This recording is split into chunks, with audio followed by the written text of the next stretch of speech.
bem, vamos começar nossa aula número 7. Eletromagnetismo avançado da pós-graduação em Engenharia Elétrica da UFE. Nosso planejamento de hoje,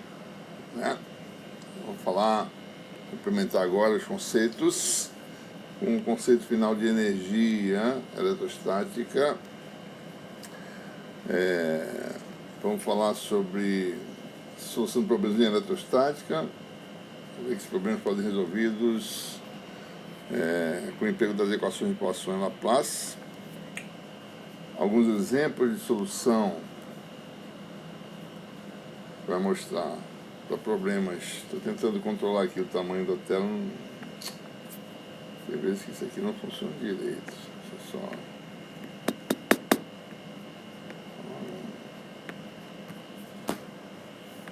Não consigo aumentar aqui.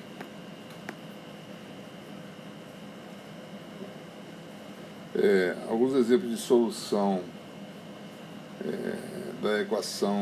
dessas equações para problemas de princípio de alta simetria. Vamos derivar a solução integral da equação de Laplace. Na verdade, a equação de...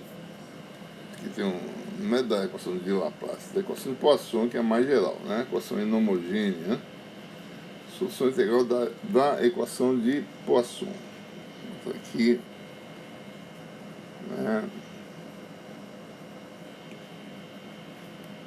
Poisson, certo? Que é a equação não homogênea. E vamos mostrar como é que se resolve essa equação, a solução integral, usando o método das funções de Green. E vamos derivar o teorema da unicidade nesse contexto. Bom, a gente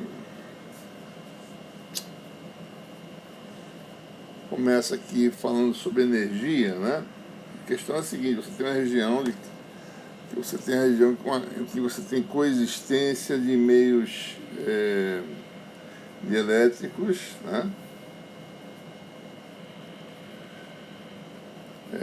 e cargas espaciais, ou seja, cargas volumétricas ou superficiais ou linhas de carga, tá certo? Regiões de carga espacial. A gente quer saber, a partir de um determinado estado em que a densidade de carga, em toda a região, tem lugares que a densidade de carga é zero, tem lugares que ela não nula, seja ρ e a função potencial seja φ, nós podemos dizer que se você tem uma quantidade de Q, delta Q, e o potencial é φ,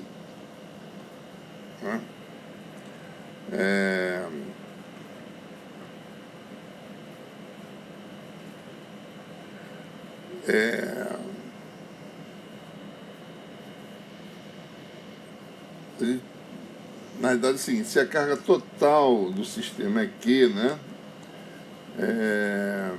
e a densidade é ρ, certo? Se a densidade é ρ, em um determinado estado, a gente pode imaginar que a gente está alterando essa densidade a partir de um valor nulo até um certo valor final. Nesse processo, a densidade varia de 0 até um valor final. Em algum momento do processo, a densidade varia de Δρ. Então, se você tem um volumezinho dV do material, o incremento de carga desse volume é essa variação de carga, Δρ dV. Isso aqui é devido ao processo de contínua variação da densidade de carga de zero ao final. Em um determinado estado do processo, essa densidade varia de Δρ, então a carga no volume varia da variação de densidade vezes o volume diferencial. A variação total de energia no volume é você pegar, certo? Você calcula essa variação de energia elétrica, seria simplesmente integral de volume de função, o estado atual, potencial, a distribuição de potencial na região, vezes a variação de carga, que é Δρ dV. Né? Essa é a fórmula básica para se calcular a variação de energia elétrica, porque nós sabemos que uma carga, numa região de potencial φ, tem uma energia Q vezes φ. Né? Se a densidade de carga varia de Δρ, então a variação de carga é Δρ vezes o volume dV. Integrando no volume, você tem a variação de energia em todo o volume. Né? Então essa é a fórmula, tá certo? Ou seja, isso é uma pequena variação Δρ causa uma variação delta, essa letra delta é associada à variação Δρ. Né? A energia final do sistema, energia elétrica, seria a integral, né, de volume, tá certo? Como já falei antes, né? E a integral no espaço de estado em que a densidade de carga varia de zero ao valor final ρf, ou seja, φ Δρ. Tem uma integral aqui quádrupla, né? Integral no espaço geométrico de volume, em que o volume é dV, integral nesse espaço aqui em que o estado, né, é estabelecido, ou seja, digamos assim, você tem um gráfico, tá certo? De como o potencial, a gente tem que saber como é que o potencial,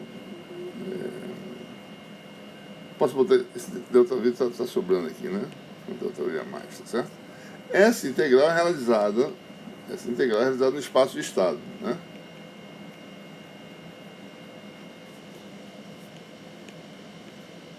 Essa aqui no espaço geométrico tradicional. Ou seja, no espaço de estado aqui, as coordenadas vertical e horizontal são o potencial e a densidade de carga. Né? A gente não sabe a relação entre potencial e densidade de carga, por quê? Porque tem dielétricos envolvidos, né?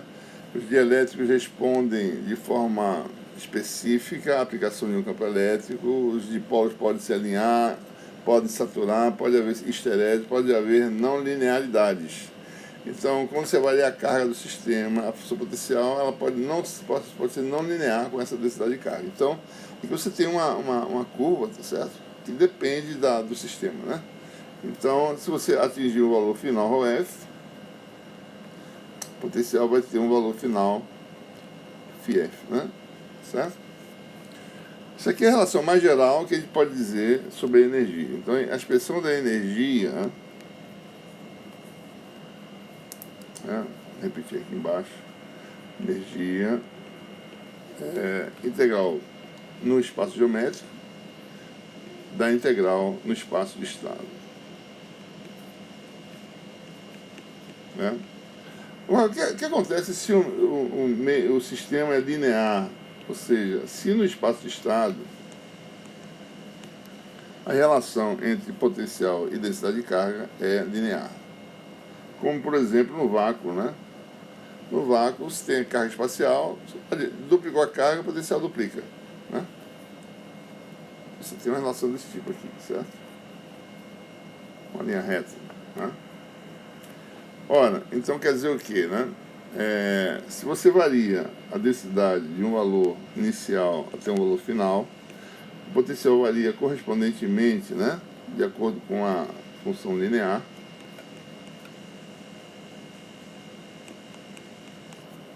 A gente pode dizer que a densidade de carga num determinado estágio é uma variável K contínua, vezes o valor final. Essa variável K vai de 0 a 1, certo?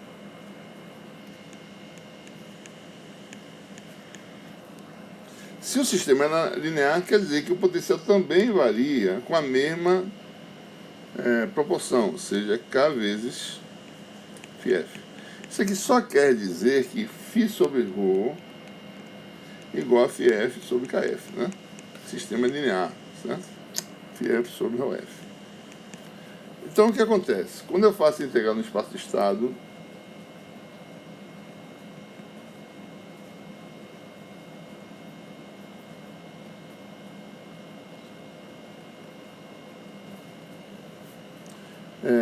se ρ é uma variável contínua, né, que vai de 0 a 1, vezes o valor final, que é a constante, a variação Δρ é essa variação da variável contínua, vezes ρf.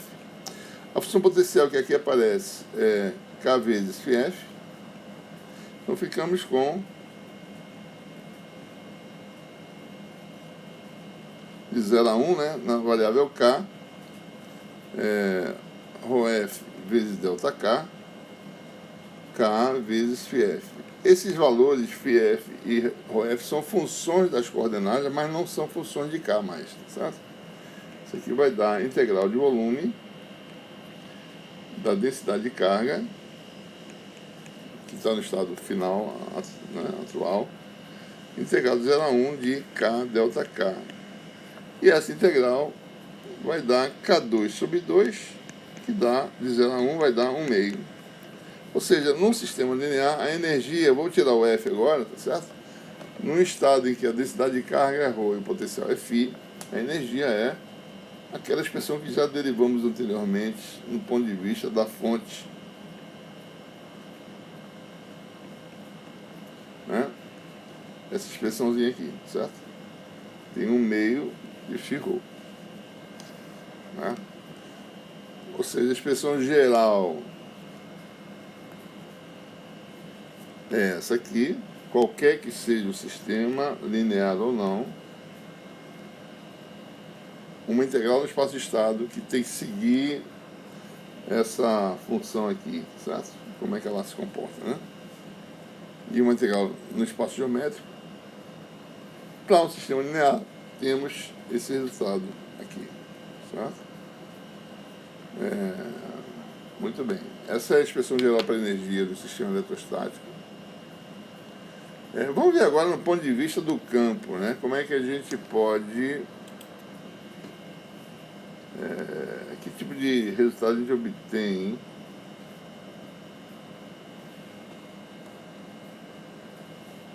ponto de vista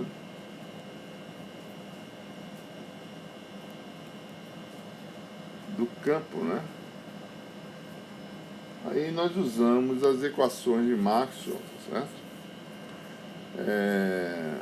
Divergente de D, a densidade de fluxo elétrico, igual a densidade de cargas livres, é essa que a gente está querendo saber, né? E outra é rotacional de E igual a 0. Se o incremento ρ de Δρ, que é o que aparece na nossa expressão, né, há um incremento Δρ na densidade de carga, me fornece um incremento ΔD no vetor de densidade de fluxo elétrico. A expressão que nós temos é a energia final, a integral de volume, né, da integral no espaço-estado, do ponto de vista da fonte, de φ. Aí você tem, aqui nesse caso, para um Δρ, divergente de ΔD. Desculpa, isso aqui é um ΔD, né? Um Δρ me dá um ΔD. Então, divergente de ΔD amarrado a essa variação Δρ, né? Então, o Δρ que aparece aqui fica divergente de ΔD. E aí a gente vai fazer uma manipulação, né? Usar essa regra da cadeia, divergente de φ ΔD, divergente de φ ΔD é igual a φ divergente de ΔD, que é o primeiro termo, regra da cadeia lá da revisão matemática que nós fizemos, mais ΔD, produto escalar com gradiente de φ, e nós sabemos que dessa equação é igual a menos gradiente de φ, né? Então isso aqui fornece φ divergente de ΔD, isso aqui é menos E no caso, né? Menos D escalar, aliás, menos E escalar ΔD.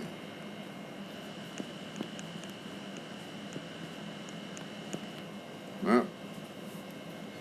E aí a gente pode então obter esse é o nosso fator que nós temos aqui, que é esse. Fica φ divergente de ΔD igual a isso, né?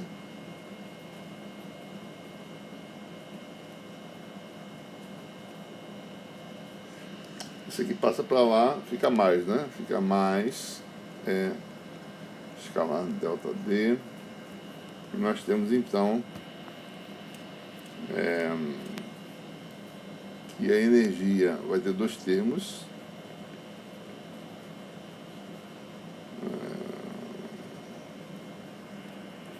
Isso aqui vai me dar essa integral.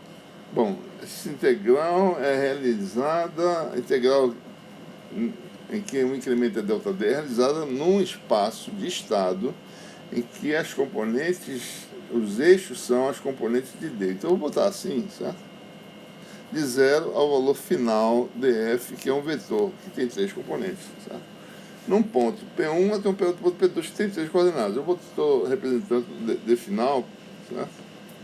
Como sendo algo assim, né? Vou botar em coordenadas cartesianas dfx, dfy, dfz. Então, uma integral de linha, na realidade, que a gente está fazendo aqui, certo? Então, só para a gente poder entender direito, né? Então, nós temos um termo que é divergente de φ ΔD, vou fazer assim separadamente.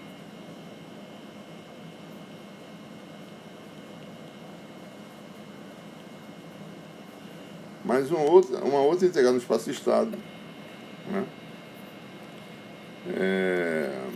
Que é integral de volume, né? Integral no espaço-estado novamente, que é ΔD. Né? Bom, vamos dar uma olhadinha nessa primeira integral aqui. Essa integral aqui, vou trocar a ordem, tá certo? Fica integral no espaço de estado no final, tá certo? Da integral de volume no volume ocupado pelo campo, que é todo o espaço, certo? Se você coloca uma distribuição de carga, né, produz um efeito elétrico, esse efeito elétrico permeia todo o espaço, certo? Então isso aqui vai dar integral de volume do divergente, né, de φ ΔD. Está olhando só para essa integral aqui, certo? Essa aqui deixa ela de lado, depois a gente olha. Isso aqui dá o que, né? Teorema de Gauss. Então vai dar integral no espaço-estado. Daqui dá o fluxo desse vetor para o exterior, né? Da superfície que limita todo o espaço, que é uma superfície, é uma esfera imaginária de raio muito grande, certo? Então vai dar φ ΔD normal, né, componente normal de D, vezes delta sigma, né? Então, observe que nós fizemos isso, né? Fluxo, aparece aqui um delta sigma, que é D sigma, aliás, desculpe, vezes o normal, e você tem a componente normal de D, né? D escalar D sigma igual a D escalar N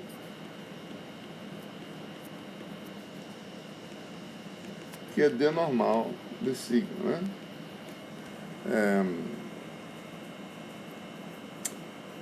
Então é isso que nós temos, tá certo? Então o que acontece com essa integral? Isso aqui é uma esfera irregular, uma esfera de raio R muito grande, R tendendo a infinito, para pegar todo o campo, né? Então no limite, então essa integral aqui, o φ varia no máximo com 1 sobre a distância, né?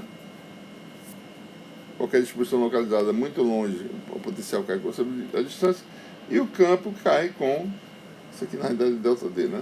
ΔD normal. Cai com 1 sobre R2. E a área aumenta com R2. Então, como um todo, isso aqui varia com 1 sobre R, 1 sobre R2, vezes R2, que é igual a 1 sobre R, no limite, quando R é muito grande, isso aqui vai dar 0. Ou seja, esse segundo termo aqui, esse termo aqui, primeiro termo na verdade, não contribui com a energia, né? Fica só então a expressão energia no estado final dos campos. É dado por essa expressão aqui, essa aqui, certo? Integral de volume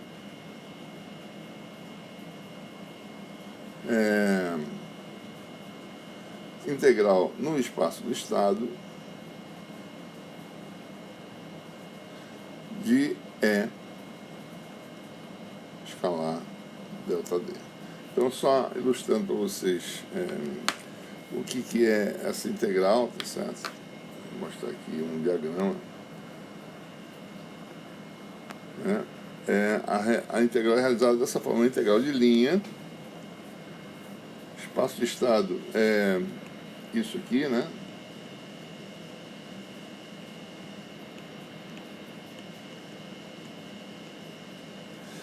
Em que as coordenadas são as componentes de D. Num determinado ponto da integral, o valor de D é D e o campo elétrico correspondente vale E, né? E o ΔD é esse vetorzinho aqui, é o deslocamento diferencial no espaço de estado, né? ΔD, certo? É dado por isso. Então, se pega o E para cada estado, o valor de D depende da região, tá certo? Como é que E e D se comportam em relação a outros, né? Pode ser uma relação não linear, pode ser uma relação anisotrópica, pode ser várias possibilidades. Então, se calcula aquela integral no espaço de estado, essa integral aqui, certo? Então, observe, né? Isso aqui, qualquer que seja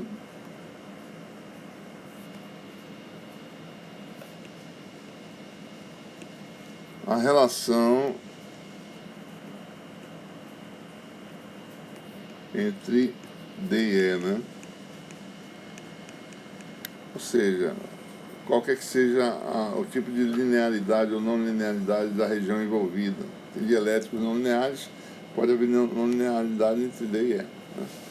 Se você estiver tratando de relações lineares, ou seja, se os meios que permeiam a região de interesse são meios todos lineares, então em cada caso nós temos que, se D varia de 0 ao valor final, né? A gente pode falar assim, né? Desse jeito, 0 até um valor final. A variação correspondente em vai ser até um valor final. Posso dizer que, se o meio for linear, o D intermediário é uma constante vezes o valor final. Então, a mesma coisa eu teria, se eu fizer D um múltiplo do valor final, então o E seria também uma mesma constante vezes o valor final, né? Então, mais uma vez, temos o caso da relação linear. ΔD agora seria, no caso, ΔK dF é igual a KF, KF. Então, quando a gente joga K, a gente muda a integral, né, de 0 a dF,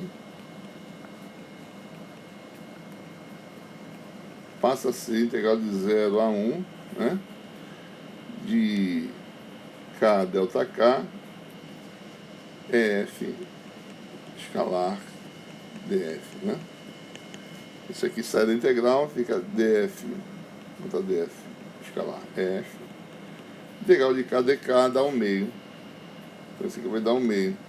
Então a energia passa a ser aquela energia, no ponto de vista do campo, né?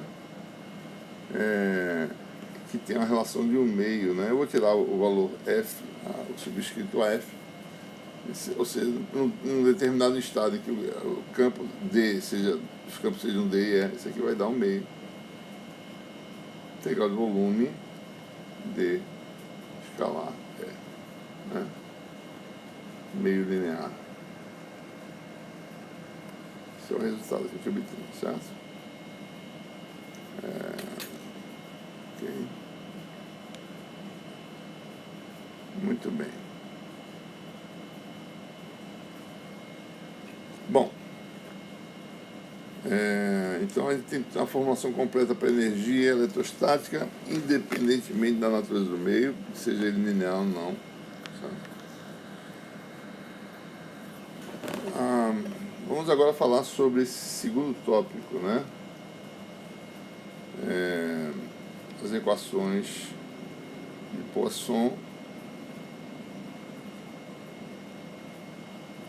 e Laplace. Bom, essas equações aparecem na eletrostática em geral quando o meio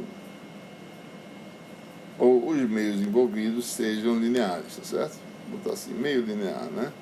Em cada sub-região, digamos assim, há uma linearidade, né, do tipo D igual a epsilon E, através da sua permissividade, certo? Essas equações podem aparecer também quando há não linearidade, mas existem de forma peculiar, tá certo? Pode acontecer de aparecer equação Laplace ou de Poisson, mesmo que o meio seja não linear, aí teria que analisar, certo? Se isso acontece ou não, mas certamente quando o meio é linear vão surgir as equações de Poisson e Laplace, né? Bom, quando isso acontece, quando há essa linearidade, você tem da equação divergente de D igual a densidade de carga livre, isso aqui me dá divergente de epsilon E igual a ρ, né? Se o meio é homogêneo, é outra condição, tá certo? Então você tem aí que o divergente de epsilon E, o epsilon pode sair, né, de dentro aqui da derivada, você tem então epsilon divergente de E igual a ρ, ou seja, divergente de E igual a ρ sobre epsilon, né? Por outro lado, da equação rotacional de E igual a zero, sabe-se que o campo E é irrotacional, pode ser obtido do gradiente de potencial, sinal negativo porque tem um significado físico de energia, que a gente já falou antes. Então, se eu jogo nessa equação, eu obtenho Laplaciano de φ igual a menos ρ sobre epsilon. Ou seja, isso aqui é uma equação de diferencial de segunda ordem, não homogênea, porque depende da densidade de carga. Essa equação não homogênea é chamada de equação de Poisson.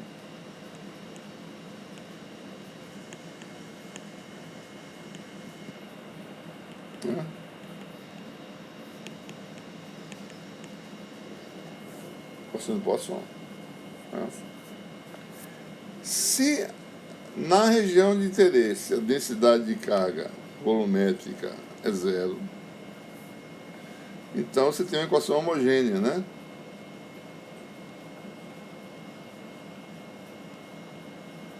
Homogênea quer dizer, do lado direito é zero. É por isso que é homogêneo, certo? Essa terminologia de equações diferenciais, né? Equações homogêneas e não homogêneas é quando o lado direito ele é nulo ou não, certo? Então, nesse caso, você tem a equação Laplaciana de φ igual a zero, que é chamada equação de Laplace, né? Nós, nesse curso, vamos derivar técnicas de solução dessa equação para cada sistema de coordenadas, né? vão aparecer as funções especiais. Bom, em geral, o que acontece? Né? A solução de uma equação não homogênea é sempre a soma da solução da equação homogênea, que é a equação de Laplace, mais a solução particular, que depende da função densidade ρ. Né? Então a gente vai sempre perceber essa estrutura da solução da equação de Poisson. Sempre vai ter uma parte que é a solução de qualquer solução de equação de Laplace, mais uma solução particular. Né? Então vou fazer alguns exemplos aqui de problemas envolvendo a equação de Poisson. Né? Fazer alguns exemplos.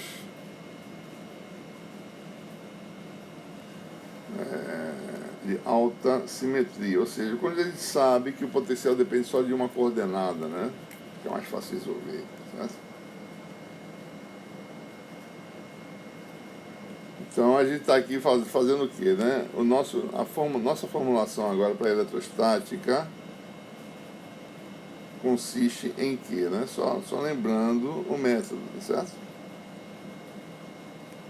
Resolve-se o quê? Uma equação diferencial.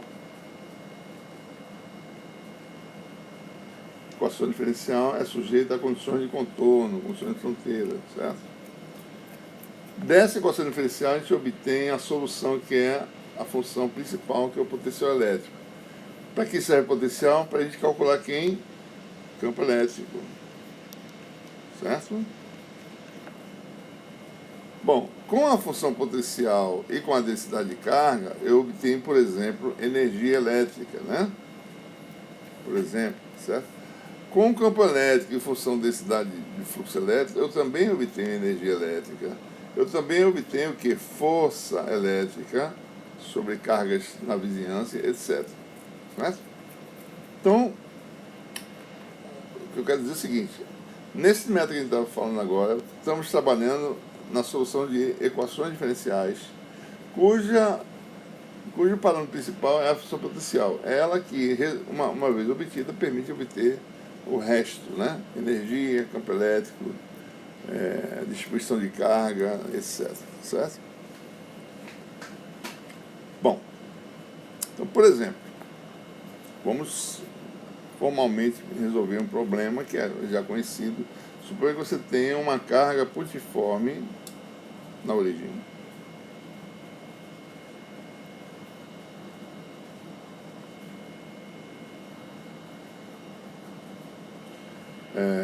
Aqui nós temos uma carga.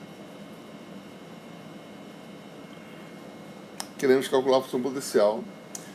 Então esse problema aqui tem alta simetria, né? Sabemos já de antemão que o potencial só depende da distância R, né? Ora, a densidade de carga é simplesmente Q função delta de x, né? Existe uma singularidade na origem. X pode ser escrito como RAR, se quiser. Né? E vamos resolver a equação de Poisson. A equação de Poisson é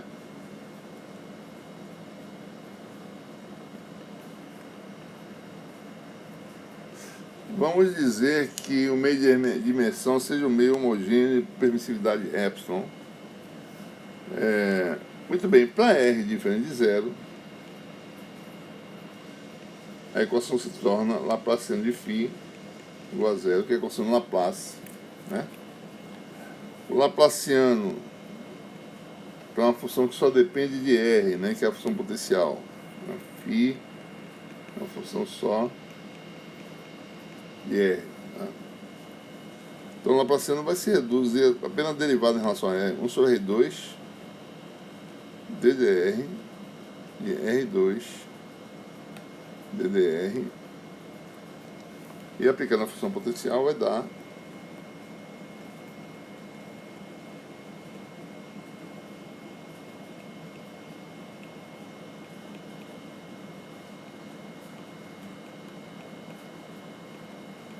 isso aqui dá zero, né?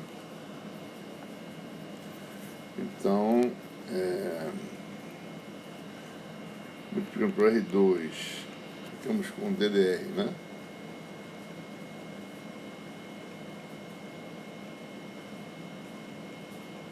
dφdr igual a zero, ou seja, fazendo uma primeira integração, tá? Isso aqui vai me dar R2 dφdr igual a uma constante, chama de A, tá? Ou seja, a derivada é igual a A sobre R2, fazendo uma segunda integração, repetir aqui, certo?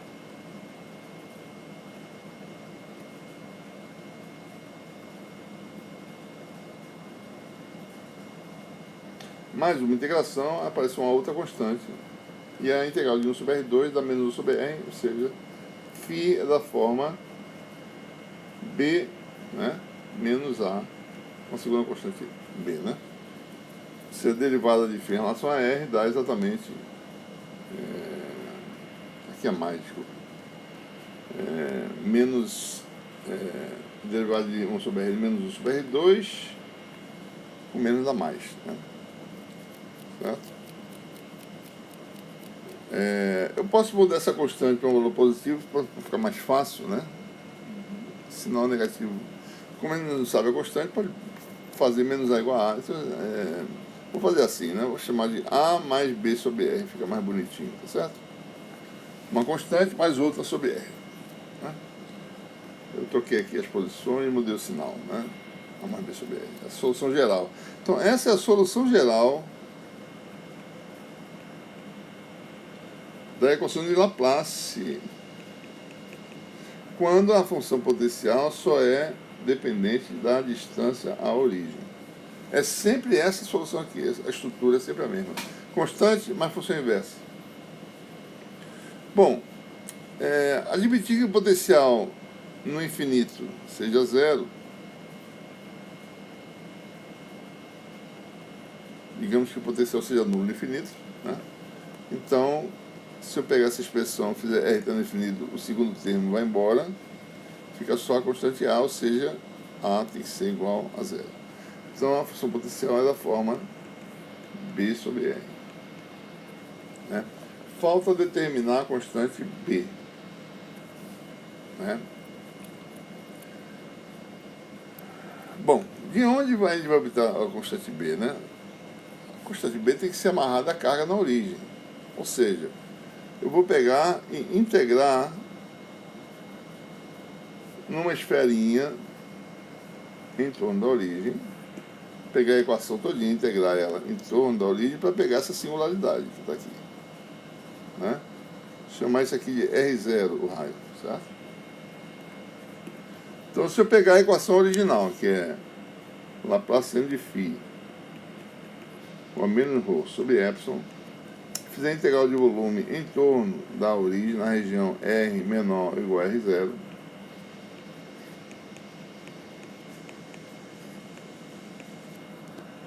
integral de ρ dv é a integral da função delta que vai dar a carga, né, na origem. Isso aqui vai dar menos Q sobre epsilon.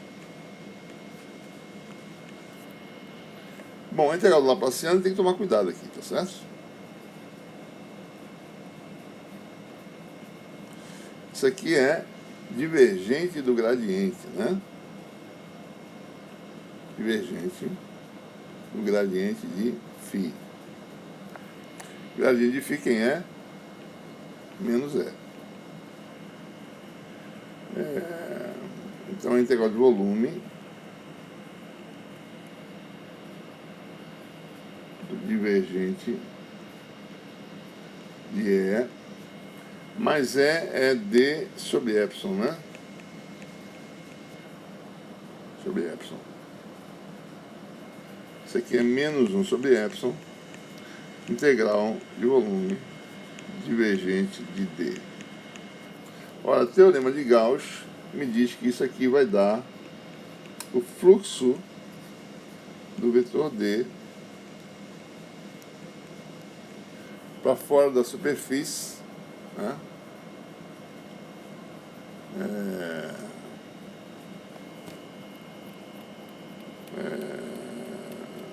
eu posso não usar também, eu posso também fazer, ao invés de usar campo, né?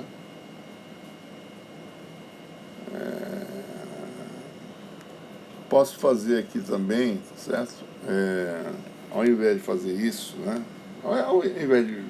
Porque aqui eu já estou usando outros conhecimentos. Deixa eu evitar esses outros conhecimentos e fazer uma coisa mais relacionada ao que a gente está fazendo. Eu já tenho a função potencial, não tenho? Φ igual a B sobre R, né? Gradiente de Φ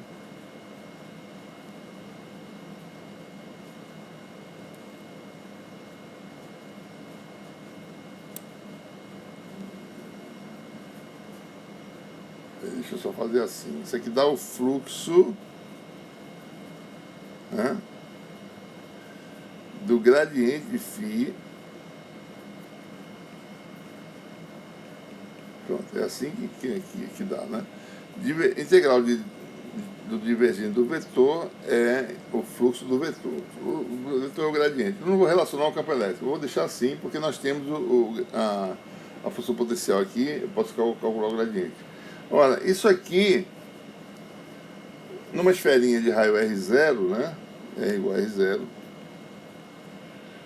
Isso aqui vai dar d sigma radial, né? Isso aqui é a componente radial do gradiente, que é dφ dr, né? Dφ dr. Certo? Aonde em R igual a R0. Tá? Isso aqui, dφ dr é menos B sobre R2. D sigma R é R2 vezes d ômega. E R é igual a quem? R igual a R0. Então você vai ter R0 ao quadrado, derivada da menos B sobre R0 ao quadrado, e fica só a integral em d ômega, uma superfície fechada, que é de 0 a 4π. Então isso aqui dá menos 4π vezes B. Então tem o valor da integral, que é 4π vezes B. Ou seja, menos Q sobre epsilon de um lado, do outro lado é menos 4π vezes B, desculpa. Menos 4πb igual a menos Q sobre epsilon. E aí você tem o que? B igual a Q sobre 4π epsilon. Então está o resultado final. Potencial vale B sobre R.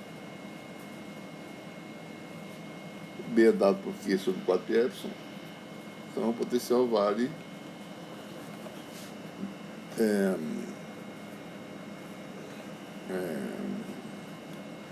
Q sobre 4π epsilon R, que é o potencial de uma carga pontiforme num meio cuja permissividade é epsilon, né?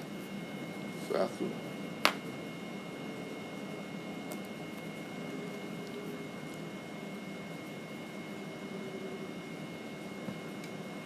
Muito bem. Bom, apareceu aqui um detalhe importante, que é que nós vamos utilizar no uso das funções de Green, né?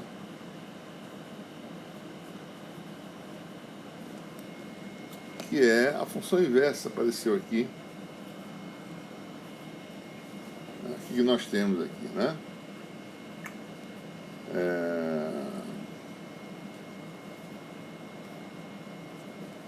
Vamos falar sobre isso, é o Laplaciano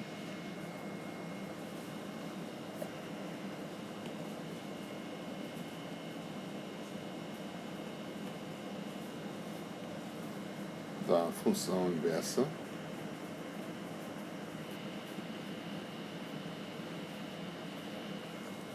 O que nós temos, né? Laplaciano da função potencial para carga pontiforme, né? Laplaciano Q sobre 4π epsilon R dá o quê? Dá a densidade de carga vezes sobre epsilon com sinal trocado. Menos Q delta de x, né? Sobre epsilon. Esse aqui é o ρ, né? Dá menos ρ sobre epsilon. Ora, R é igual a módulo de x. Então nós temos, tirando esse Q com esse Q, esse epsilon com esse epsilon, ficamos com Laplaciano da função 1 sobre x é igual a menos 4π delta de x. Isso é uma relação importante. A função inversa tem um Laplaciano que é nulo em todo espaço, menos na origem. Ele dá a função 4π delta. Então, de forma mais geral, se eu fizer aqui Laplaciano da função inversa, em que a singularidade está em x',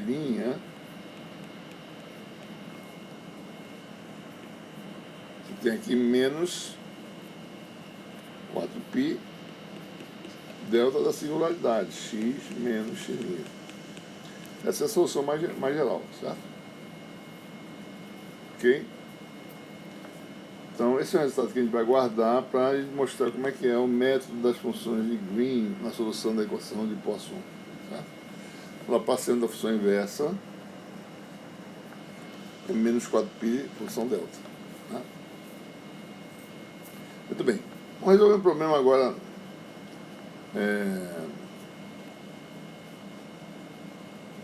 Que você tem regiões diferentes com distribuições de carga, né? Esse exemplo aqui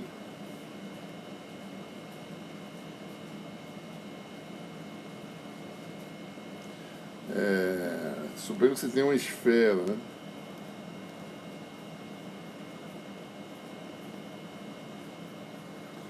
Com densidade constante. Você tem aí essa situação, tá certo? Vou mostrar aqui esse desenhozinho. Nós temos uma esfera de raio A, né? Essa esfera aqui, certo? Com densidade de carga ρ0. Né? Digamos que a permissividade na região de carga espacial seja ε0, e do lado de fora não tem carga, mas a permissividade é ε. Então o que a gente faz? A gente quebra em dois problemas. Região externa, R maior que A. Região externa, R menor ou igual a A. A gente atribui a essas regiões as funções potenciais φ1 e φ2. Né? Aqui dentro você tem a equação de Poisson para essa não homogeneidade, que é constante. Do lado de fora você tem a equação de Laplace.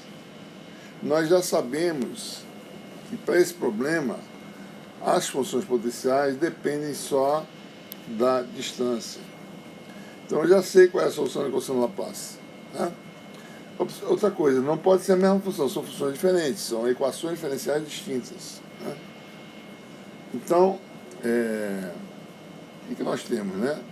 Laplaciano de φ1 igual a menos a densidade de carga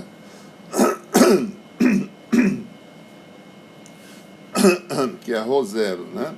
Sobre ε0. Do lado de fora, Laplaciano de φ2 igual a menos ρ sobre ε, mas a densidade de carga é zero. Solução geral na região externa já sabemos. Constante mais função inversa. Vou botar constante 2, né?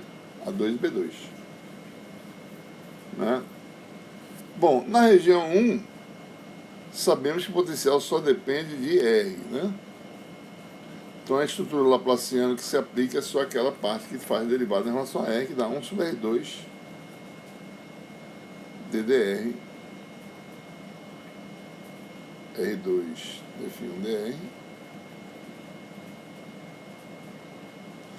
igual a menos ρ0 sobre ε0 E aí a gente vai resolver a equação diferencial fazendo integrações sucessivas de dr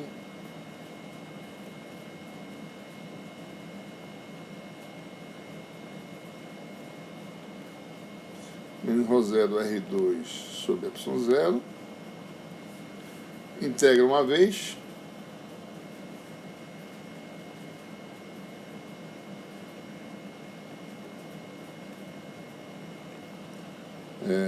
vai dar menos ρ0 R3 sobre 3ε0, parece uma constante, né? Para ficar parecido, né? Botar aqui menos B1, botar menos porque eu sei que essa constante quando integrar vai ficar mais, eu vou botar menos B1, né? Então significa dφ1 dr menos ρ0 R, esse R2 corta 2 aqui, fica R sobre 3ε0 menos B1 sobre R2, e a gente integra mais uma vez, temos a solução final, que vai ser menos ρ0 R2 sobre 6, integral de R dr da R2 sobre 2, por isso que apareceu 6 aqui, integral de 1 sobre R2 dá 1 sobre R, menos, né? Então, mais B1 sobre R, mais uma constante, A1 mais B1 sobre R. Então, temos aqui a solução da equação homogênea, solução da equação particular. Certo? Então, resumindo, né? Região R menor ou igual a A. Solução φ1, né? É do tipo menos ρ0 R2 sobre 6 ε0 mais A1 mais B1 sobre R. R maior que A. Solução φ2 igual a A2 mais B2 sobre R. Pronto, essas soluções são as soluções gerais do problema, né? E nós temos aí 4 incógnitas, né? A1, B1, A2 e B2, né? Precisamos então de 4 condições ou 4 equações, né? Ou 4 equações. Tem que montar 4 equações para determinar essas 4 incógnitas. E aí nós temos as condições de contorno. Primeiro, potencial 2 no infinito vai para zero, digamos assim. Uma condição de contorno, né? O que mais? Ora, essa densidade de carga, ela não há singularidades aqui nesse problema, certo? Aqui dentro. Não existe carga pontiforme aqui nesse problema. Então o potencial ele não tem singularidade. O potencial na origem ele é finito.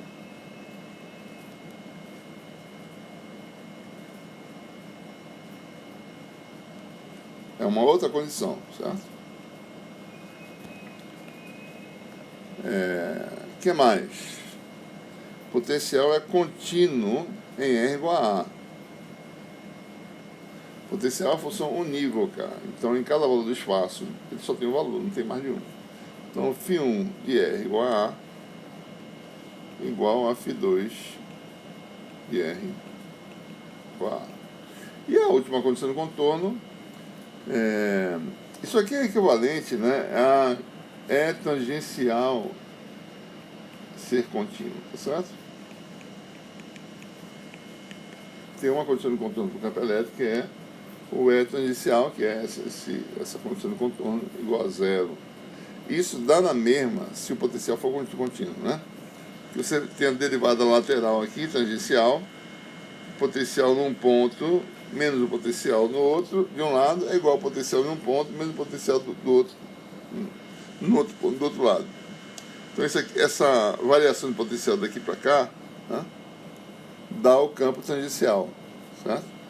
Basta que o potencial seja o mesmo em cada ponto, né? O potencial aqui igual a esse, o potencial aqui igual a esse. Então você tem a condição de contorno do campo tangencial contínuo. A outra condição de contorno é, aqui, essa aqui eu já usei, né? A outra é que o D normal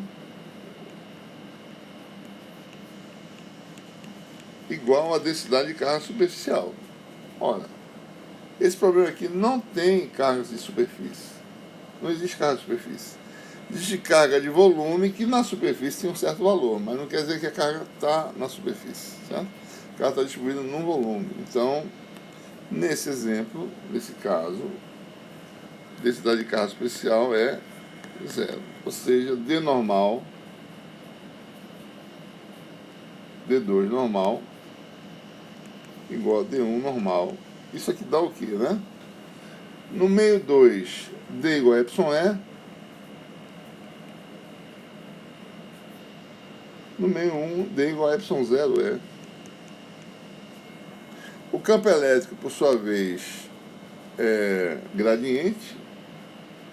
A componente normal é a componente radial, então isso aqui fica εE2 radial igual a ε0 E1 radial.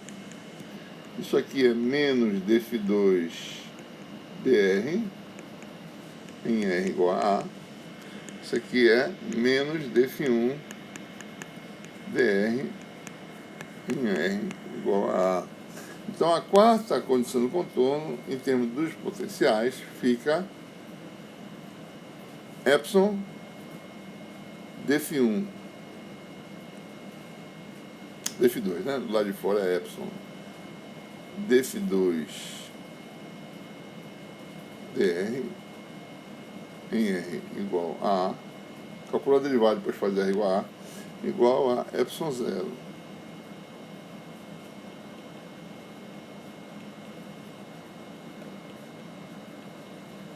em R igual a A, né? Certo? Então, aí estão as quatro condições, né? E aí eu deixo para vocês fazerem essas continhas, tá certo? E calcularem os valores que eu vou escrever aqui. Fica como exercício, tá certo?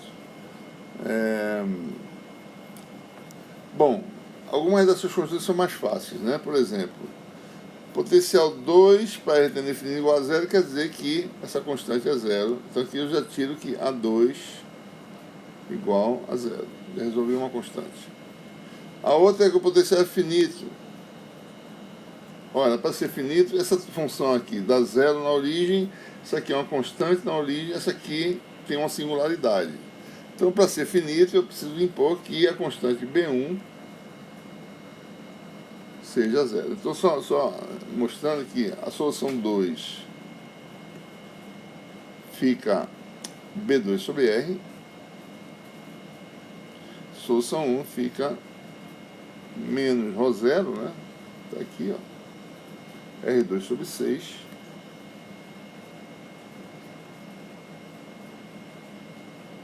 mais A1. Não tem outro termo, né? Esse termo aqui foi embora, certo? Pronto. Temos as outras duas equações, que é a continuidade do potencial e essa condição para as derivadas. E aí nós obtemos a solução final. Eu vou escrever aqui, certo? E vocês demonstrem que dá isso aí, certo?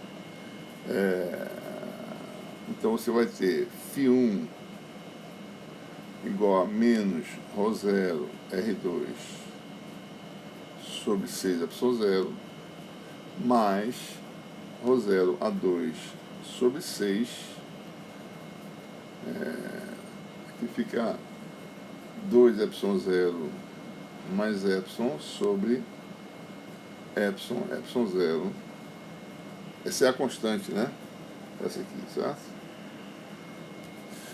E φ2 da forma ρ0 A2 sobre 3 epsilon R. Né? Por exemplo, né, vamos verificar, essas funções são iguais em R igual a A, né? Vamos calcular φ2 de A vale ρ0 A sobre 3ε, né? Φ1 de A vai dar menos ρ0 A2 sobre 6ε0 mais ρ0 A2 sobre 6. Aqui nós temos essa razão, 2ε0 sobre ε0 vai dar 2 sobre ε. Tem mais um outro termo que é mais ρ0 A2 sobre 6 ε0, né? Que é ε sobre ε0, dá 1 sobre ε0.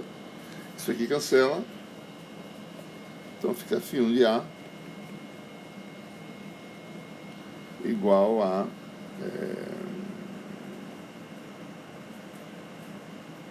ρ0 A2 sobre 3ε, que é igual a isso, né? Certo? Então nós temos continuidade do potencial e descontinuidade da derivada nesse exemplo, né?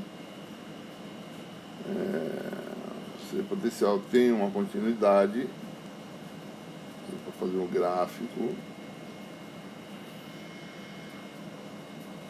é igual a A, né? O potencial vem de um valor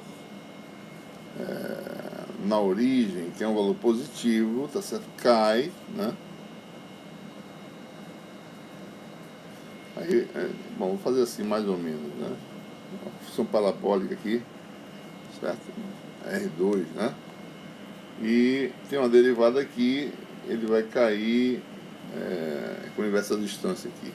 Isso aqui tem uma descontinuidade derivada que não dá para desenhar direito, tá certo? Teria que desenhar no computador para poder ver, né? Se ε fosse igual a ε0, então teria continuidade de derivada também, né? Mas não é o caso, certo? Bom, então ilustramos aí como resolver o problema. Ora, existem outros problemas que eu vou deixar aqui indicado para vocês trabalharem, né? Aprenderem a resolver esses problemas. Por exemplo, tem esse problema aqui, né? Em que existe uma região vazia, certo? Aqui também é vazio, não tem nada, mas tem carga de superfície, né? Densidade sigma. Então, nesse problema, nós temos dois problemas, certo? Laplace dentro dá uma solução, A1 mais B1 sobre R, Laplace fora, A2 mais B2 sobre R. Mais uma vez, potencial finito da origem, potencial vai para zero no infinito, né? E as mesmas condições de contorno, certo? Continuidade potencial, e aí tem uma descontinuidade, né? D normal, aqui aparece, o que vai aparecer diferente é N escalar D2 menos D1 igual a densidade de carga superficial, que é sigma, né? Esse exemplo aí, certo? Mas o potencial é contínuo aqui, né? Ele permanece contínuo nessa superfície, certo? Outro exemplo, né? Duas esferas aterradas pelas condutoras, entre elas uma lâmina esférica de carga, uma superfície de carga. Mais uma vez, né? Potencial é zero nessa região, equação de Laplace. Potencial é zero nessa região, equação de Laplace. E uma superfície de carga conhecida aqui, né? E aí o potencial agora é zero aqui e zero aqui, né? Mais uma vez, resolve as duas equações de Laplace e você pode determinar, dado uma carga distribuída nessa superfície, quanto vem para a superfície externa e quanto vem para a superfície interna, né? Esse é outro problema interessante para se resolver, certo? Vamos fazer um outro exemplo. Agora eu vou me coordenadas cilíndricas. Tá? Esse exemplo aqui, ó. Suponha que você tem uma linha de carga finita em volta por uma superfície cilíndrica condutora aterrada, certo? Uma superfície cilíndrica de raio A. Né? Aqui nós temos uma linha de carga, a densidade é lambda, a função densidade, vocês podem verificar, é algo desse tipo. Lambda, função delta sobre 2πr, né? Nós já falamos sobre isso antes. Tá? Então vamos ver como é que se resolve esse problema, né? Então a região é só a região R, a região de interesse é a região R menor ou igual a A. Né? Então nós temos aí a função densidade, é a função lambda sobre 2πr, função delta de R de cilíndricas, potencial na região R menor ou igual a A é uma função que só depende da coordenada radial, né?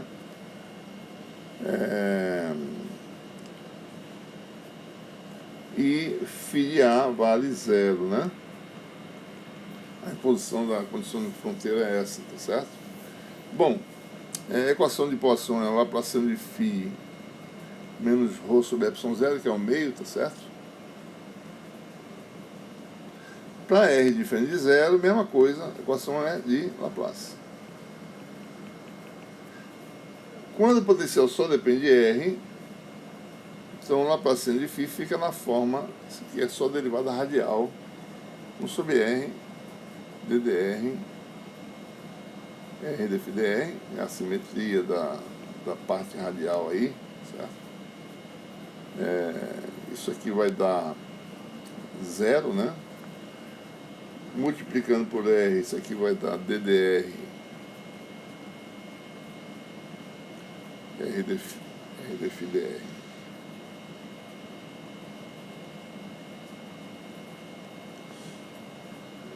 Dá 0, então uma primeira integração vai me dar R dφ dr igual a uma constante chamada de A. Então você tem a derivada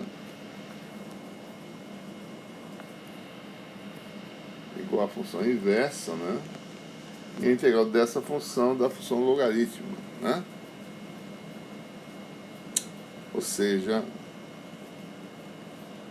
A logaritmo de R mais B. Solução geral da equação de Laplace, né? Bom, impondo essa condição no contorno, φ de A,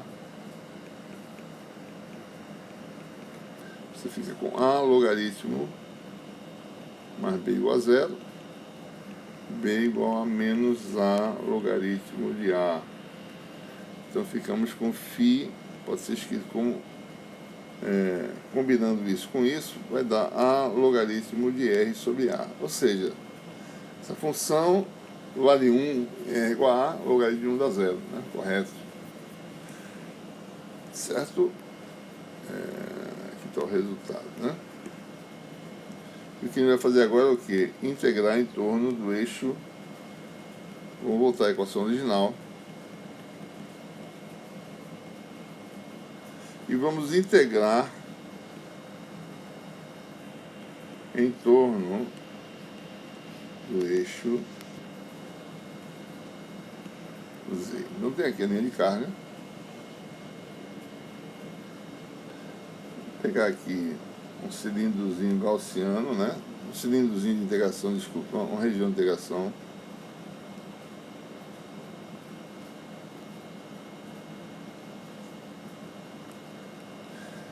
Em torno do eixo Z. Né? Esse raiozinho aqui vale R0, certo? Então, se eu integro no volume em torno do eixo Z,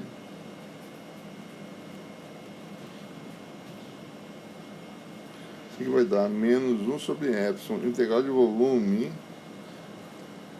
de ρdV, eu posso usar a função delta, mas eu sei que isso aqui vai dar a carga total que está aqui dentro, que é lambda vezes o comprimento. Vou chamar esse comprimento aqui de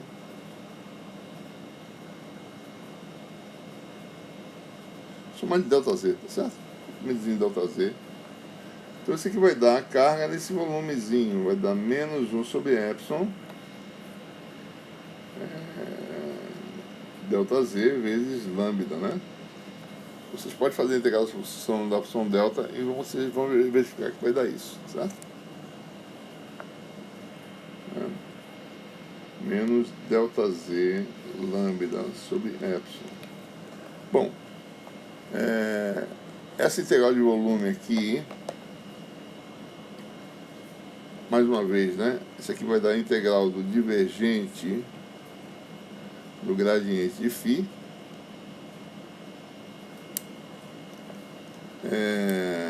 que vai dar a integral na superfície de raio R0, essa superfície aqui, tá? Superfície que limita o volume. Essas tampas aqui não contribuem, tá certo? Porque a derivada em relação a R, a componente normal, a N normal está para cá, e a componente do gradiente é sempre na direção radial, então não contribui. Então você tem só o d sigma AR d φ dr, né? Isso aqui vai me dar integral na superfície de raio R0, cilindrozinho, tá certo? Tampas não contribuem, né?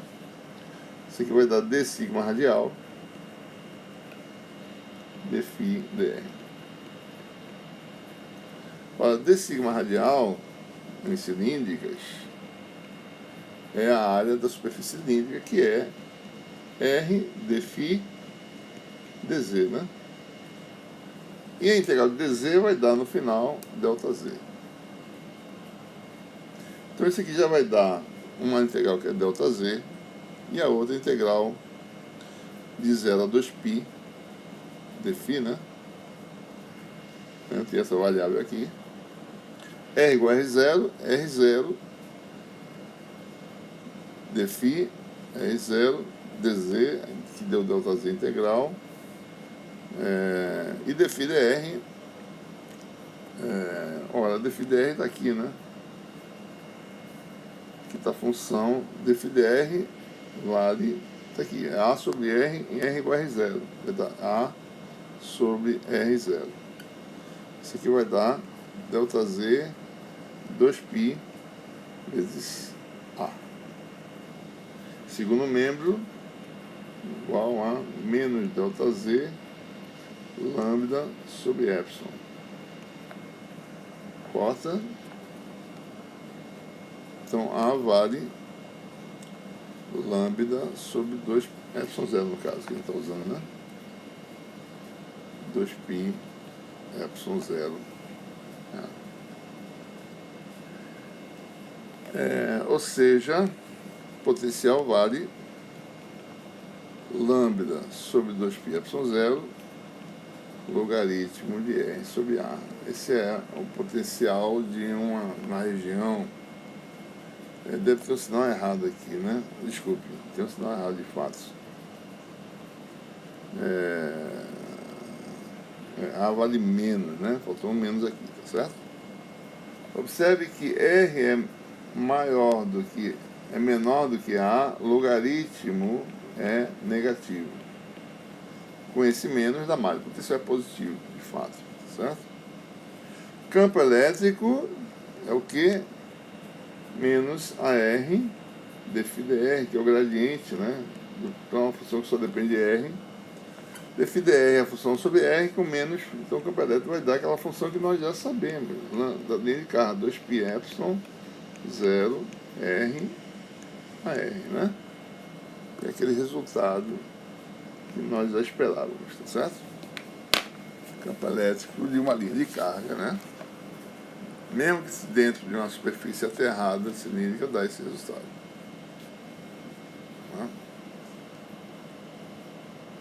Muito bem.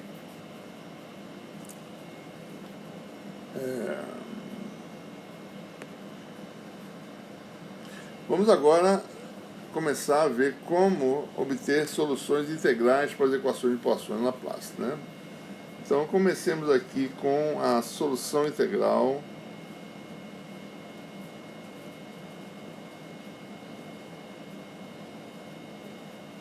da equação de Poisson. Primeiro, vamos assumir que você tem uma distribuição de carga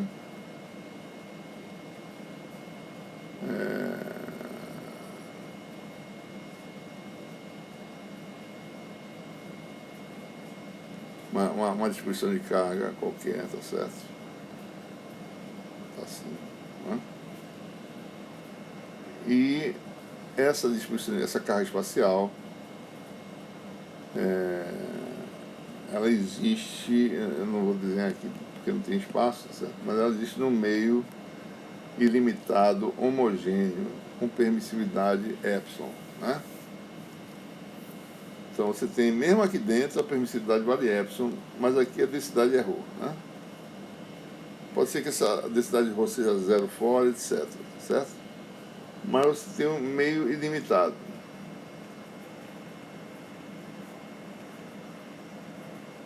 Homogêneo, né?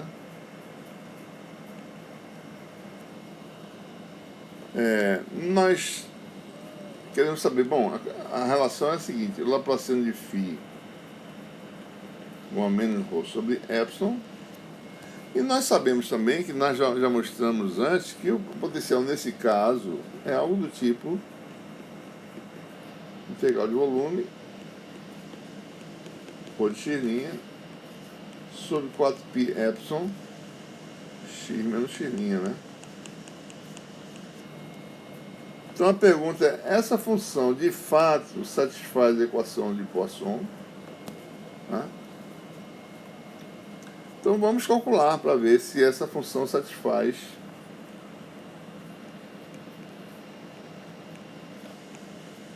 a equação de Poisson. Então, o que eu tenho que fazer? Calcular o Laplaciano da função da integral. Eu tenho que dar menos ρ sobre epsilon para satisfazer, certo? Então, aplicando o Laplaciano de φ, vai dar Laplaciano de φ igual a... eu posso entrar com o Laplaciano aqui dentro, certo? Porque aqui é a variável de integração de Evelinha e o Laplaciano atua sobre as coordenadas de x, né? Então, isso aqui vai dar integral de volume do Laplaciano de tudo isso aqui, ó, ρ de x', 4π epsilon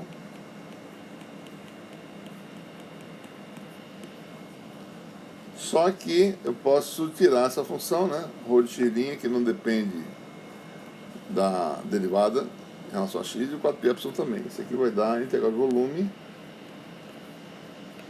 ρ de x' sobre 4π epsilon Laplaciano da função inversa. Ora, nós já mostramos nessa aula, um pouco anteriormente, que a Laplaciano da função inversa dá o quê? Menos 4π delta de x menos x'. Né? Então, Laplaciano de φ fica integral de volume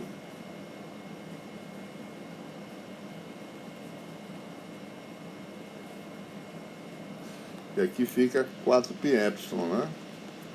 Delta de x menos x', vou botar aqui 4π epsilon não, 4π delta de x menos x'.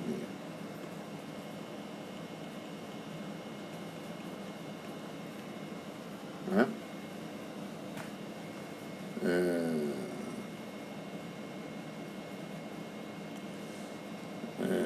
Observe que essa função aqui também pode ser escrita como delta de x' menos x, tá? A função delta é uma função par, certo? é uma função que tem os dois lados simétricos, né? Posso escrever assim também. Então isso aqui vai dar 4π cancela, 1 sobre epsilon. Eu perdi um sinal aqui, né? Faltou um menos 4π aqui.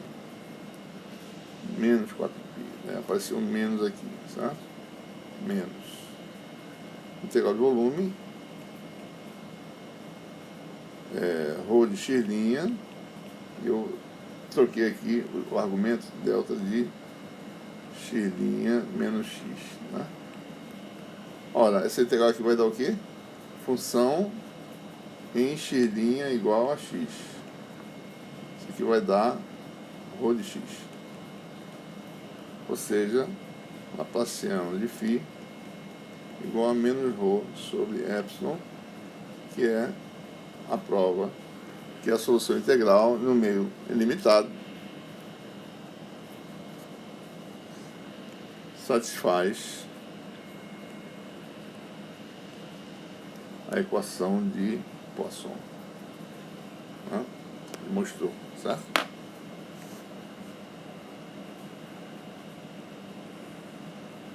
Bom, no segundo caso, a gente vai assumir agora que haja o meio agora limitado, né? Segundo caso aqui,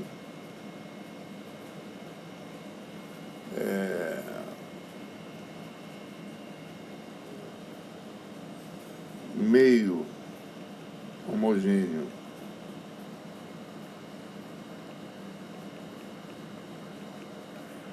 limitado com imposições para φ do potencial na fronteira.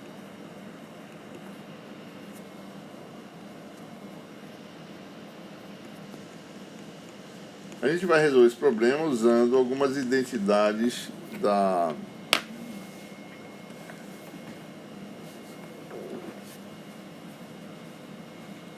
identidades vetoriais, né?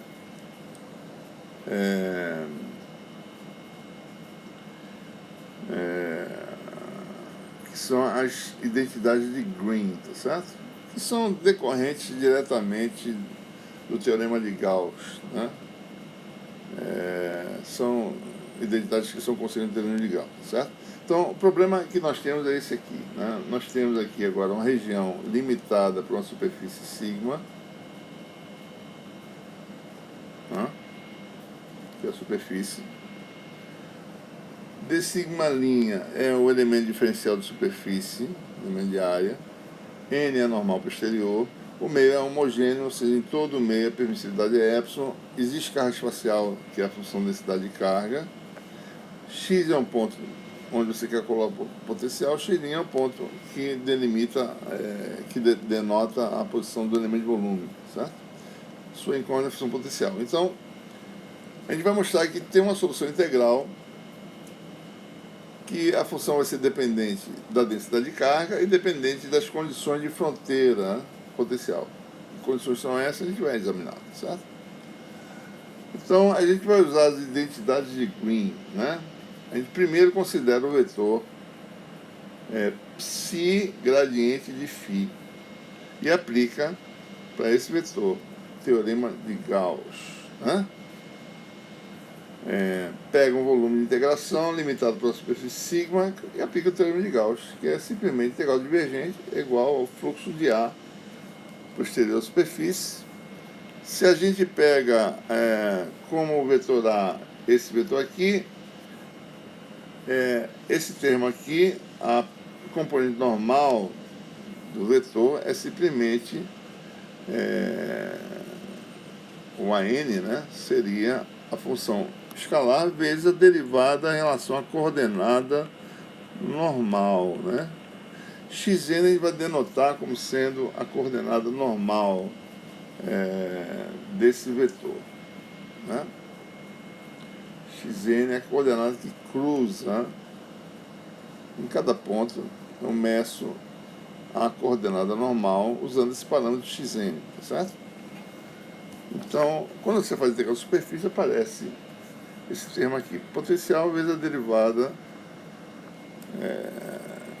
xn. Bom, se eu calculo então a integral do divergente dessa quantidade, a gente faz aqui uma regra da cadeia, né? Aparece função divergente da segunda, que é laplaciano, mais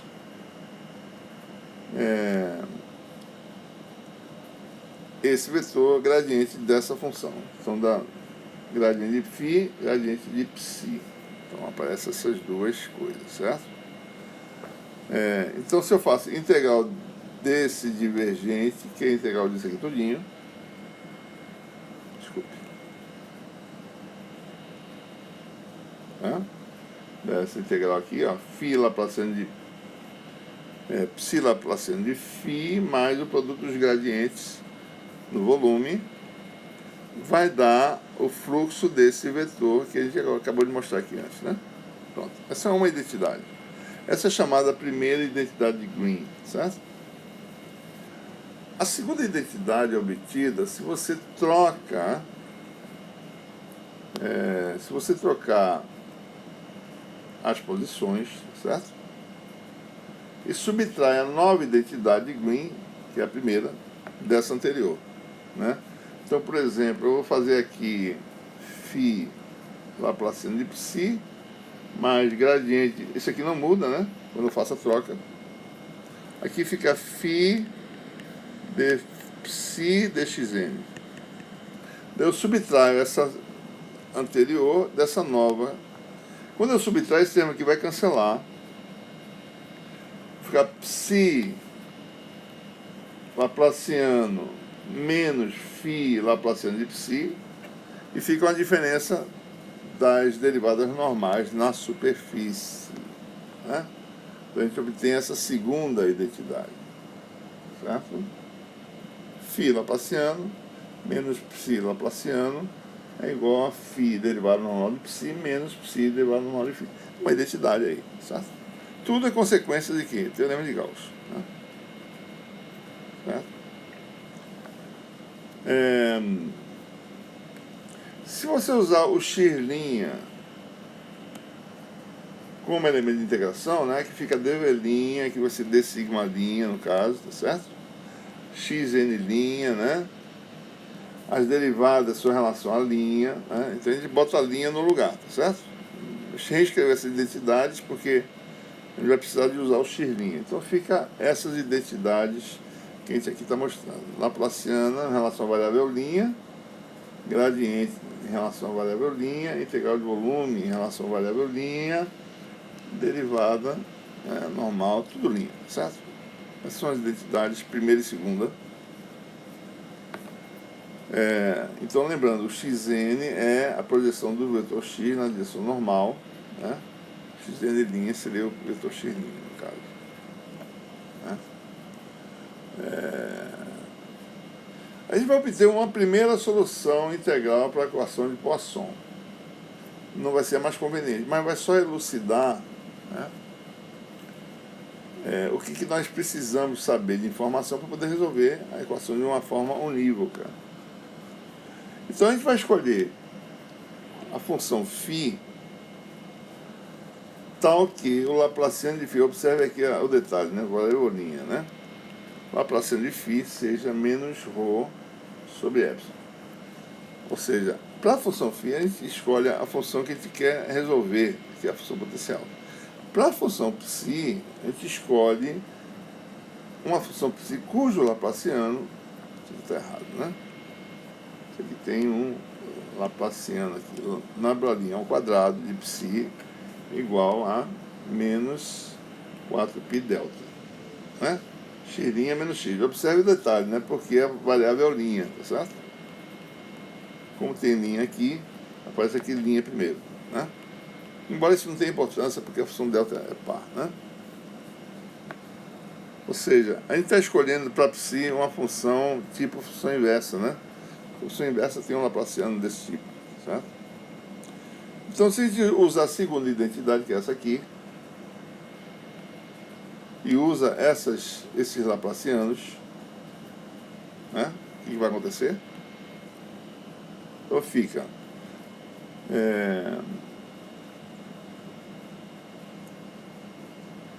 função potencial, né? Aqui, ó, função potencial,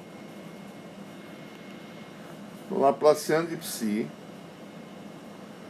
que é menos 4π delta de x' menos x,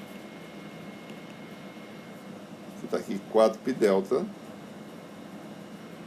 Quando integrar no volume de vai dar o quê? Esse resultado? A gente escolheu de propósito, porque quando integra a gente consegue determinar a função φ de x, certo? Menos 4π φ de x, né? Integral da função delta vezes a função potencial. Certo? No outro caso,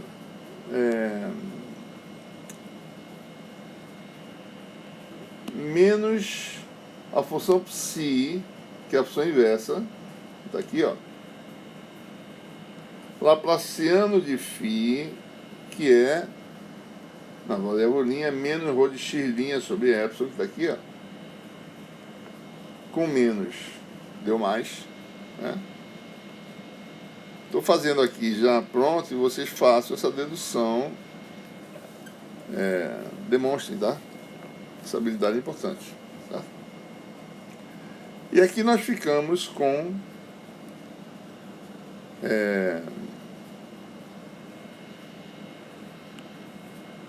φ derivado normal da função inversa, que é a outra função, a segunda função, em relação à coordenada normal, menos a função inversa derivada da função potencial. Ou seja, em resumo, tá certo? A solução final, observe, eu estou só mostrando aqui o detalhe, tá certo? Isso aqui é uma integral, rho sobre epsilon. Esse 4π, quando eu isolar essa função 4π delta, esse 4π vai ser um denominador aqui, tá certo? E vai aparecer um 4π aqui também, né? 1 sobre 4π, por isso que aparece... Opa, desculpa. Por isso que aparece essa solução. Isso aqui foi isolado por causa da função delta, do lado de fora. Então essa fórmula mostra que o potencial, a solução integral é integral de volume da densidade de carga, que é o que nós tínhamos antes, para o meio limitado, mais alguma coisa que depende do potencial na fronteira. Aqui aparece o potencial, que aparece a derivada normal na fronteira, certo? Então, essa expressão mostra que quando você resolve um problema, solução integral, né, a solução vai ser parecida com a solução para o meio limitado, né, que tem esse termo aqui. Mas tem termos adicionais que mostram como o potencial depende da sua imposição na fronteira, condição de fronteira, que aparece potencial e derivada normal, né? Bom, se o potencial for especificado na fronteira, nós temos o que se chama de problema de valor de fronteira de Dirichlet. Apenas o potencial especificado. Se a derivada normal é especificada, né, então nós temos o que se chama o problema de valor de fronteira de Neumann. Certo? Observe que, se essas especificações são independentes e arbitrárias, cada problema de valor de fronteira fornece uma solução para o potencial bem específica.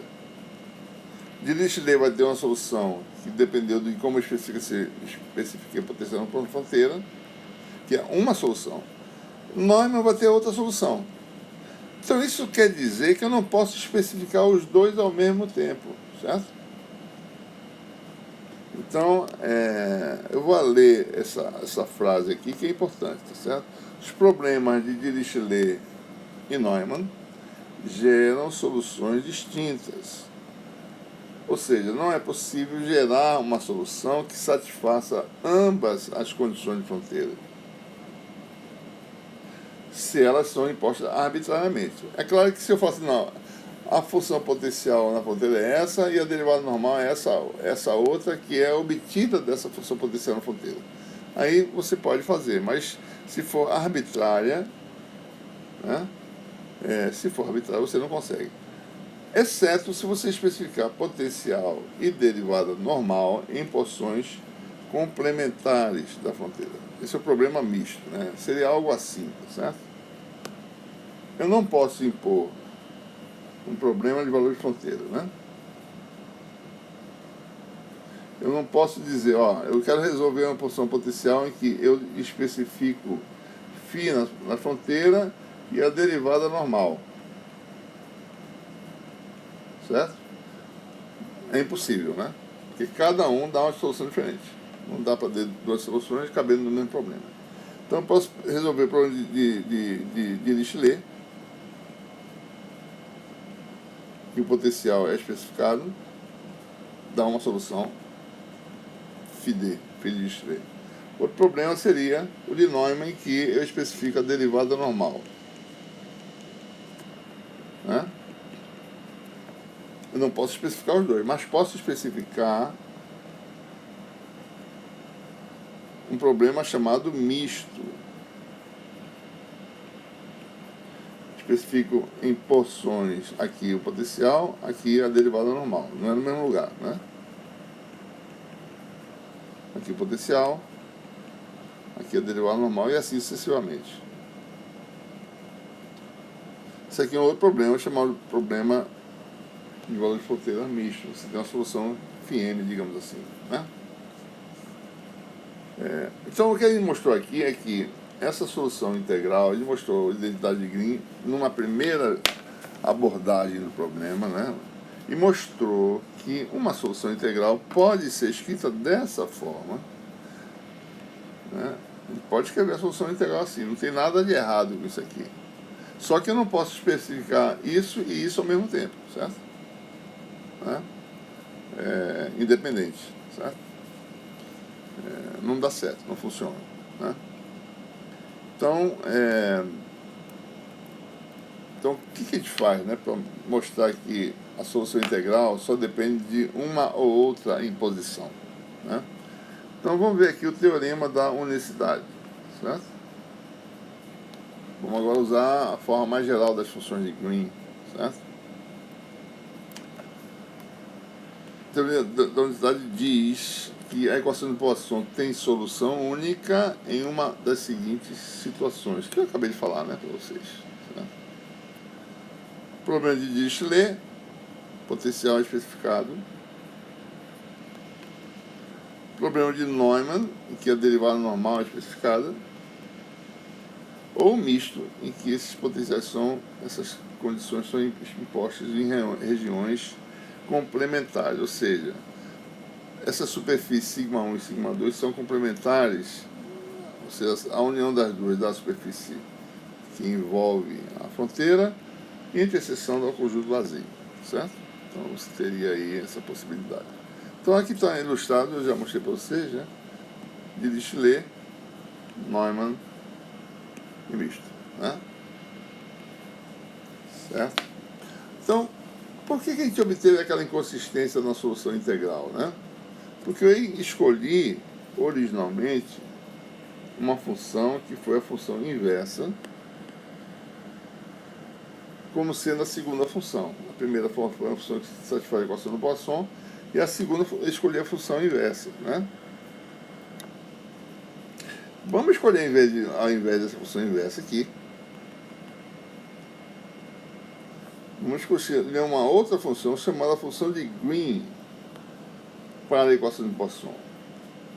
O que ela tem de especial? Essa função ela é a função inversa mais uma outra função.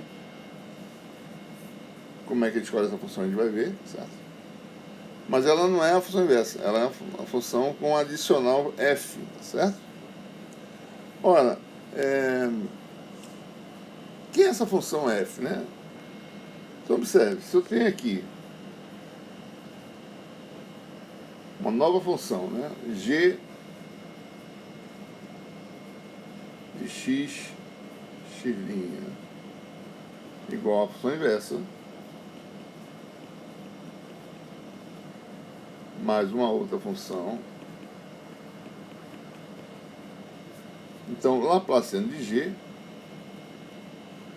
é igual a menos 4π delta, né?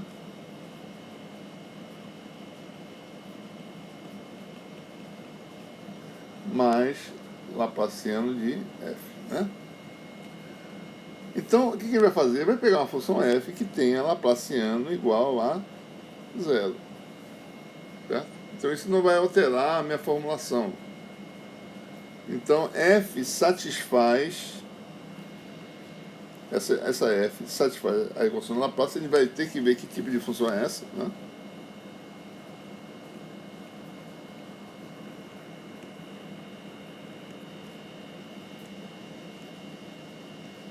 Certo?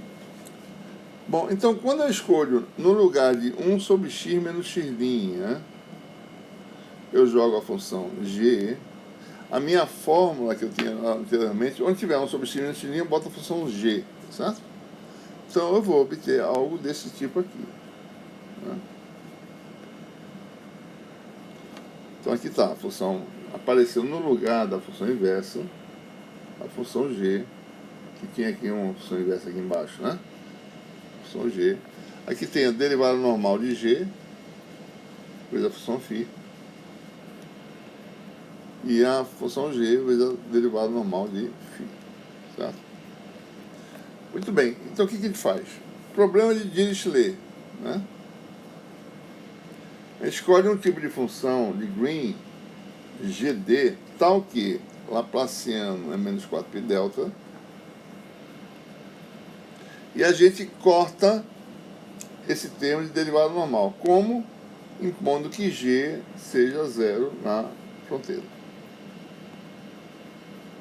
Certo? Quando eu faço isso, esse termo aqui vai embora, certo? Então tem um problema original de Dirichlet, ou seja, eu descubro a função de Green, certo? Resolvo esse problema aqui, impondo essa condição de fronteira, um problema separado, a função G satisfaz a equação em que a densidade de carga é uma carga pontiforme, né?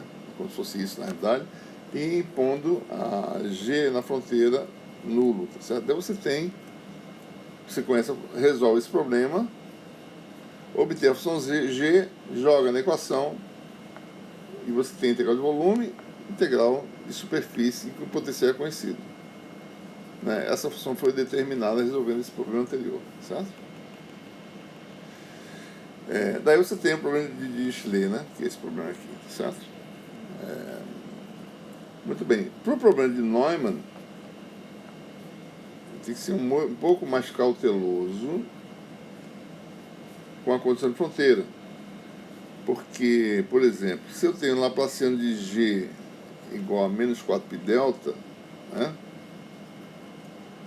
Se você for calcular a integral de G da derivada normal de G, não dá zero, certo? A gente não consegue zerar esse termo aqui. Ó. Ou seja, para expressar, o objetivo original é, vamos zerar esse termo aqui para ficar a solução expressa em termos da derivada normal do potencial, né? Eu não consigo zerar isso aqui, certo? Por quê? Por aquela coisa que a gente já fez antes, né? Quando você tem o Laplaciano igual à função delta, você integral de volume, isso aqui, pelo teorema de Gauss, vai dar a integral de superfície da derivada normal. E essa integral de volume vai dar menos 4π, então sobra um 4π aqui. Ou seja, dg, dxn não pode ser zero. Não posso zerar esse termo aqui, certo? Ele vai ter que existir.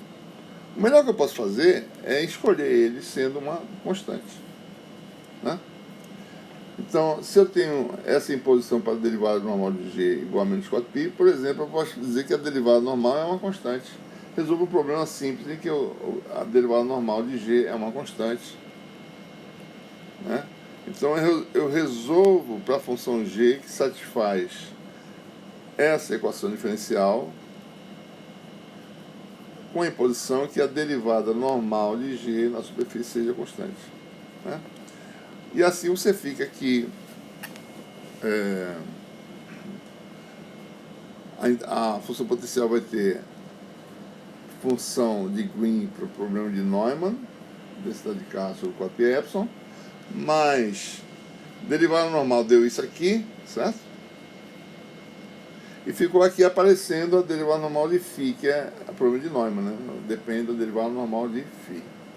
Essa integral aqui, isso aqui dá o valor médio de φ na fronteira, né? Ou seja, a solução final para o problema de Neumann seria o valor médio de φ na fronteira, que não tem importância, mais essa integral de volume, volume da função de Green, mais um termo que depende da derivada normal do potencial na fronteira, que é o problema de Neumann, certo?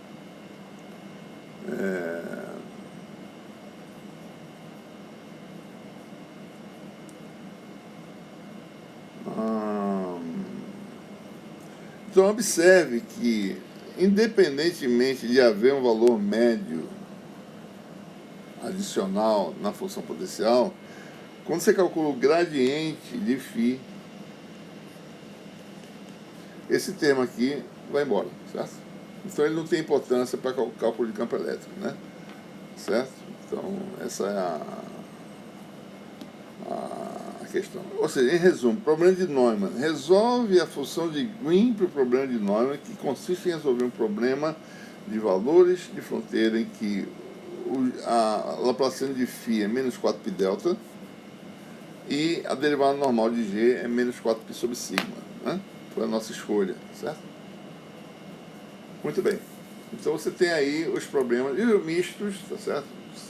Pode ser resolvido de forma semelhante a esses dois problemas que a gente acabou de mostrar, né?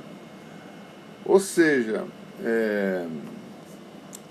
então essa solução da equação de Poisson pelo método das funções de Green é equivalente à solução da resposta de um sistema linear, né, governado por uma equação diferencial. A gente sabe, em teoria de sistemas, que você determina a resposta de um sistema linear aplicando a função impulso, né? Função impulso, e obtendo a resposta da função impulso, que é a função de Green, na realidade, certo? E quando você bota um estímulo arbitrário, você obtém sua solução final fazendo convolução, que é mais ou menos o que essa expressão integral mostra, que a expressão integral potencial é mais ou menos uma convolução com essa função resposta à função impulso, né? Certo? Muito bem, então isso era o que nós tínhamos para falar nessa aula, certo? E esse é o método formal da solução da equação de Poisson usando solução integral, né? Usando as funções de Green, certo? Muito bem, então ficamos aqui até a próxima oportunidade.